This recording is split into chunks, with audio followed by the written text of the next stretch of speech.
You're listening to Talking to Teens, where we speak with leading experts from a variety of disciplines about the art and science of parenting teenagers. I'm your host, Andy Earle.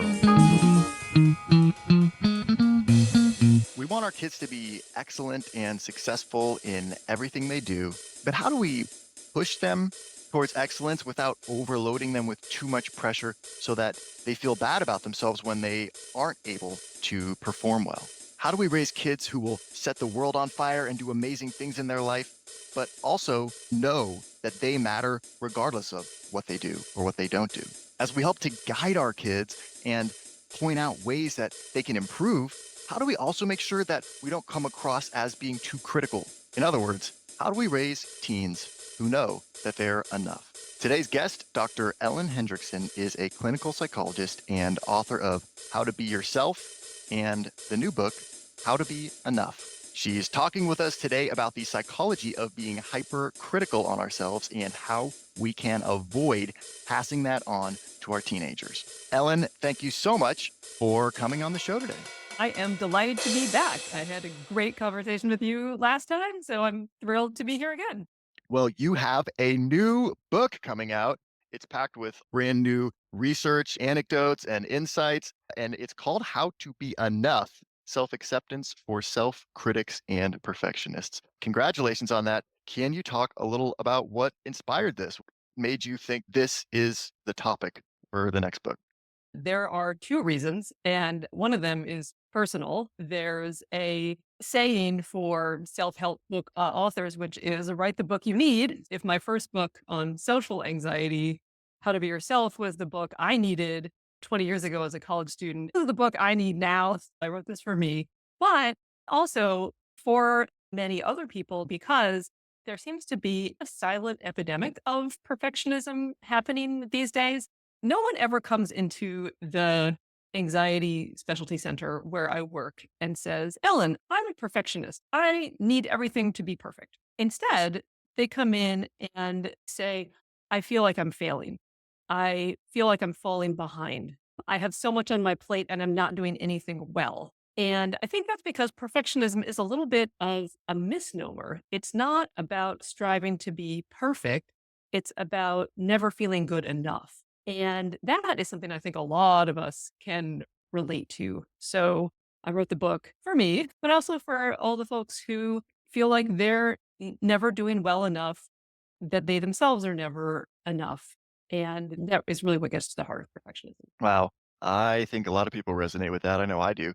I was talking to a friend recently. We both work with a lot of high achieving people, and it's this pattern where it feels like so many high achieving people, the reason that we do so much and strive to be more in our career is like we're filling some kind of a hole where we don't feel like we can just be as we are or something like that. And reading your book really got me thinking about that more in terms of where that comes from or what that looks like. Sure. And I think it's important to say that there are some researchers who would disagree with me, but there are definitely others who would agree with me that perfectionism can be good. I think of it as one of those optical illusions where you look at it and you either see the bunny or the duck or the young lady or the old lady. Perfectionism can be good. That's when we strive for excellence for the sake of excellence. We work hard, we set high standards, we care deeply. Please keep doing that. There's actually a really healthy heart of perfectionism, which is a personality trait called conscientiousness. And that is a tendency to be responsible, to be diligent, to be persistent, to follow through. In the book, I call it the world's least sexy superpower.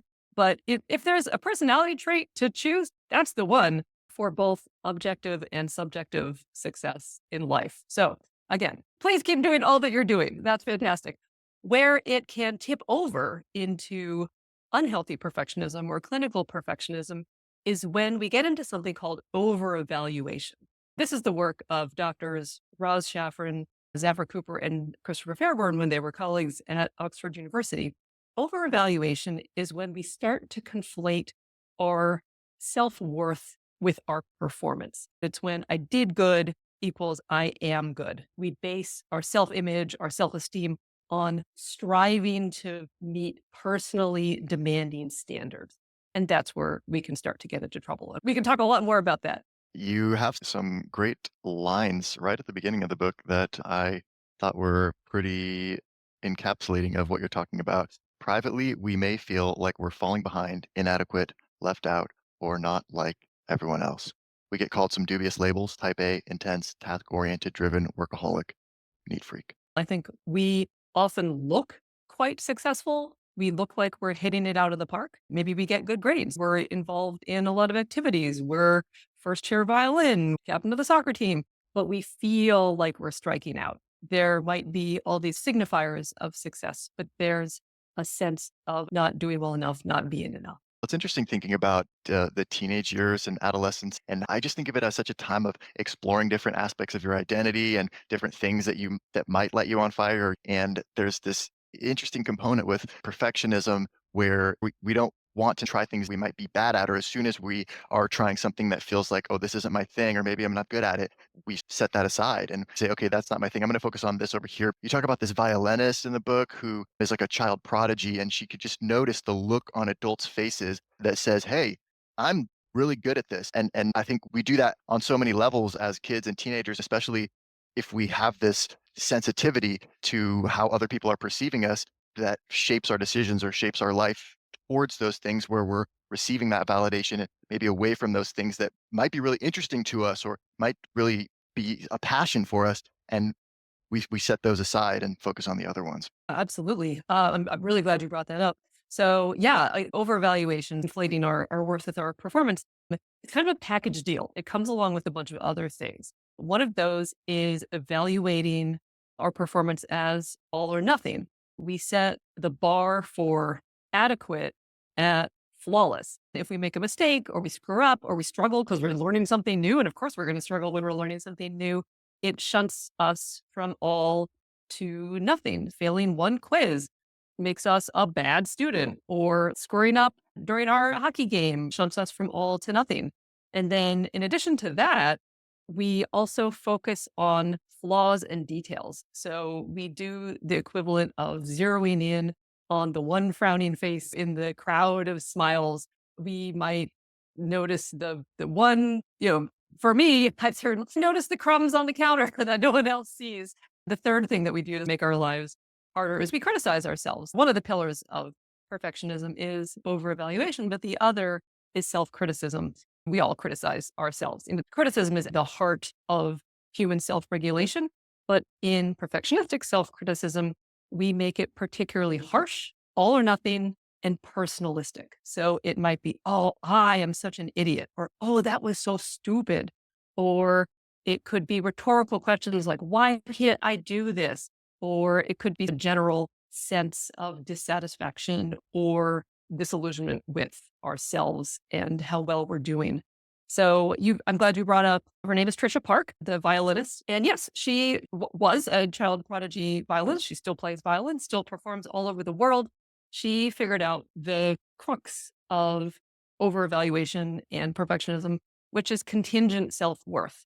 She learned through experience that she was only as good as her last performance. She actually had teachers say to her, Trisha, nobody cares how you feel. They only want you to be as perfect as possible. She has done a lot of work to undo the damage of contingent self worth of only being as good as her violin performance. And now is certainly much more multifaceted, is thriving, but she'll be the first to say that when the pressure gets turned up, sometimes old habits come back.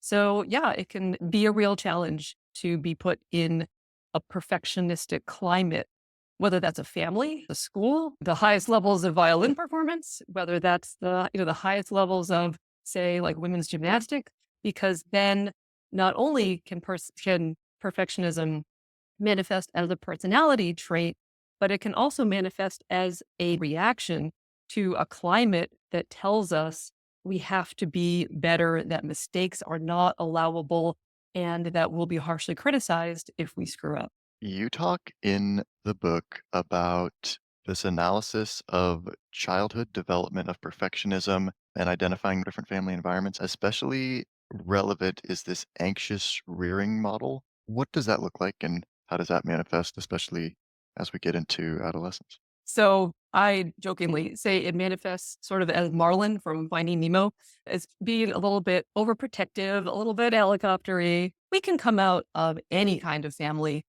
being perfectionistic. It's not a one-to-one ratio of we come out of one of these four types of families and blam, we're perfectionistic. And also, all of this comes from good intentions. Maybe if we identify as perfectionistic, or maybe we ourselves as parents are just trying to help, that this all comes from good intentions. So I don't want to shame anyone or saying people are damaging their children or anything like that. That's not the point. Okay. We can come out of families that are overly cautious, rule bound, protective, or another type is to come out of a perfectionistic family when we model sort of hard driving, high achieving behavior for our kids with little room for mistakes or equating ourselves with our performance. A third is contingent love, confusing pride and love. Love is a freely given emotion.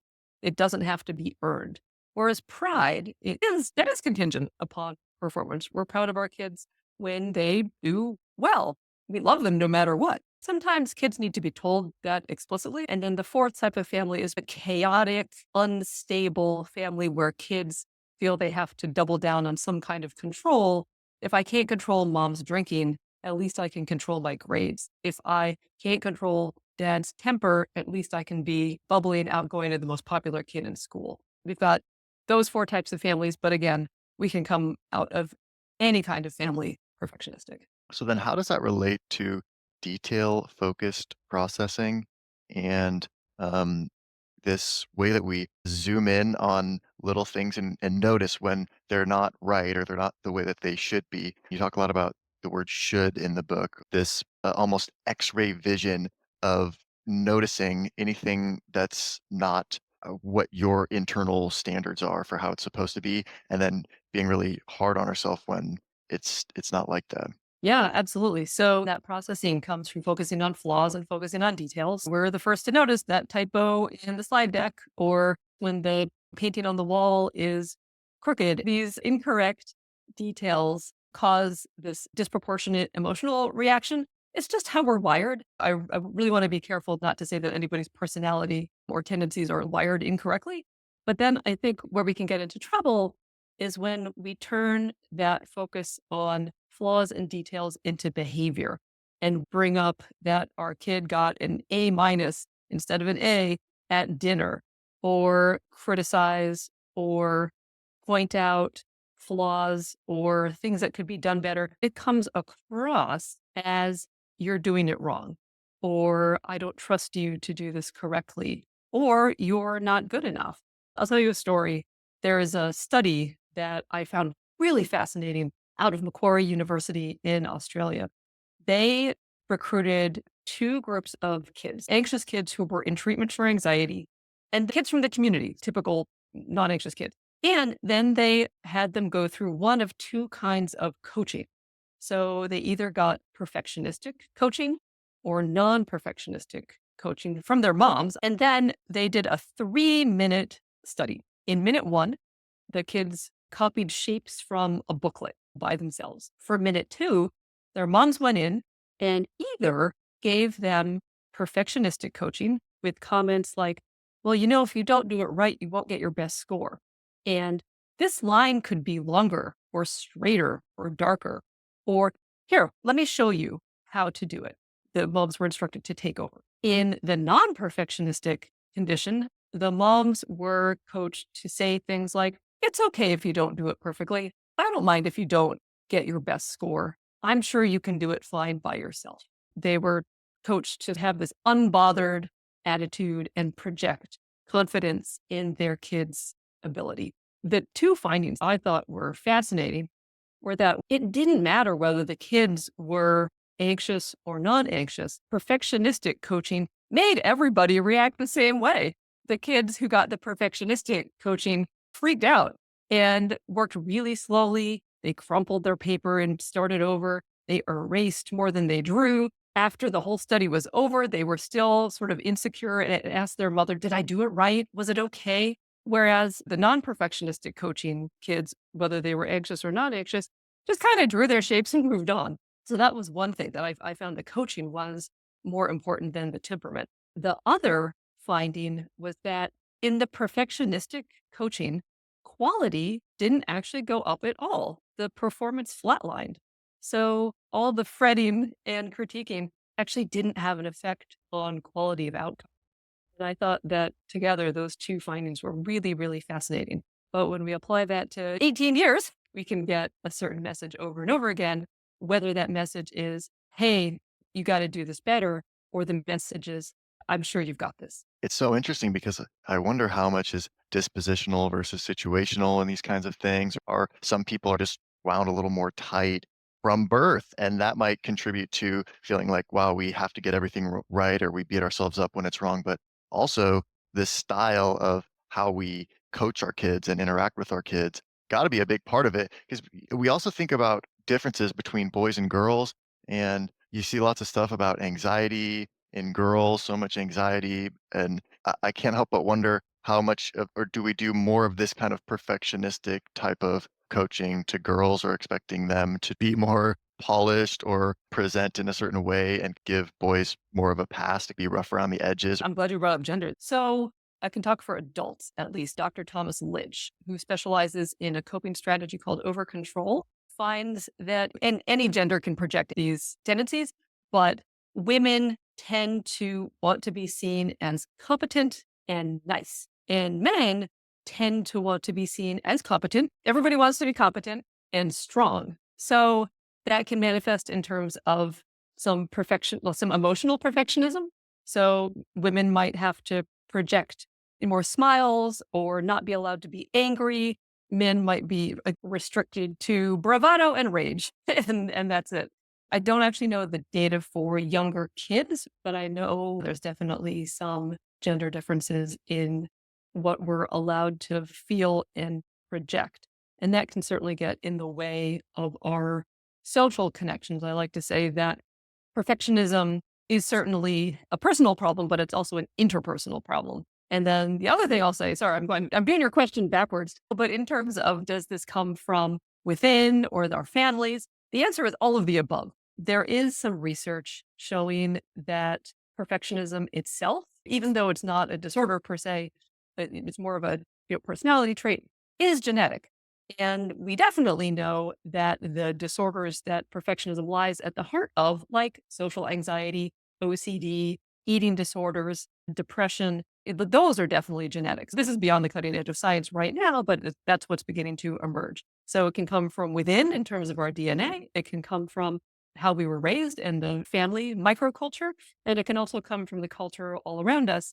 All humans react to the situations they're put in. And so when we're put in capitalist, consumerist, high achieving culture, and then we pour social media on top of that, of course, we're going to react and feel like we need to perform and consume and achieve to ever higher levels to be sufficient as a person. It's so interesting what you're saying about the different perspectives on nice versus strong in Mm. girls versus boys. I think that's pretty interesting. I think there's a whole nother layer for minority and marginalized communities because we all react to the situations we're put in. If we're put in a culture or a school or a workplace that subtly or not so subtly sends the message of you don't belong here or you don't deserve to be here, then a reaction of trying to prove ourselves or trying to overcompensate is no longer a personality trait, but an understandable reaction to an environment like that.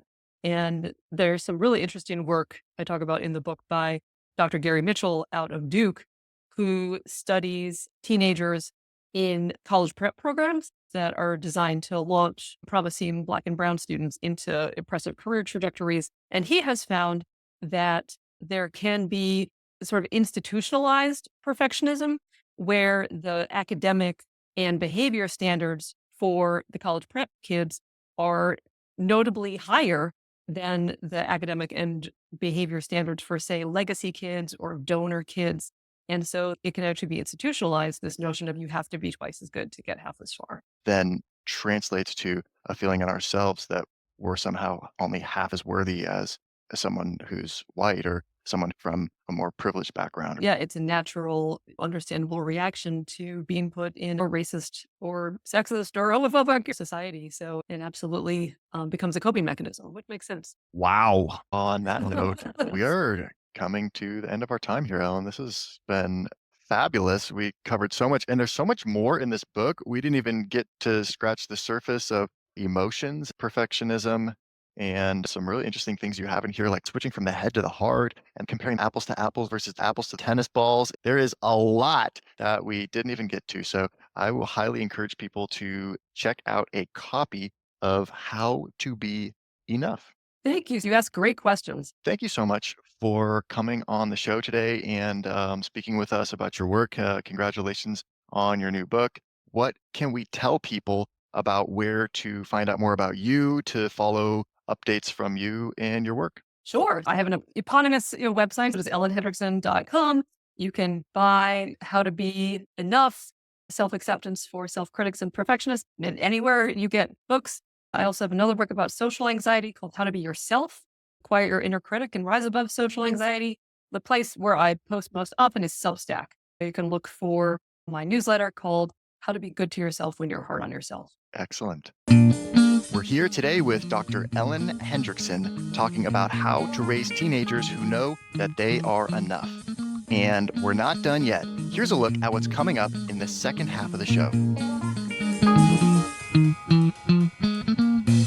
So when a label starts to determine what we have to do, what we can't do, who we have to be, that's when it's morphed into a rigid rule. If anxiety is driven by uncertainty and rules reduce uncertainty, then therefore rules reduce anxiety. When the rules become rigid and we make everybody else play by our rules, we start to erode our relationships. Am I putting I am right first, or am I putting the relationship first? We can think of ourselves as a good student who sometimes fails a quiz, or an outgoing person who sometimes has a quiet moment. I challenge people to dare to be unproductive and tap into the things that they might like to do, might find interesting, might find fun. Notice and praise the things that have nothing to do with performance, that are simply who they are, how they are in the world. Want to hear the full interview? Sign up for a subscription today. It's completely affordable and your membership supports the work we do here at Talking to Teens. You can now sign up directly through Apple Podcasts. Thanks for listening, and we'll see you next time.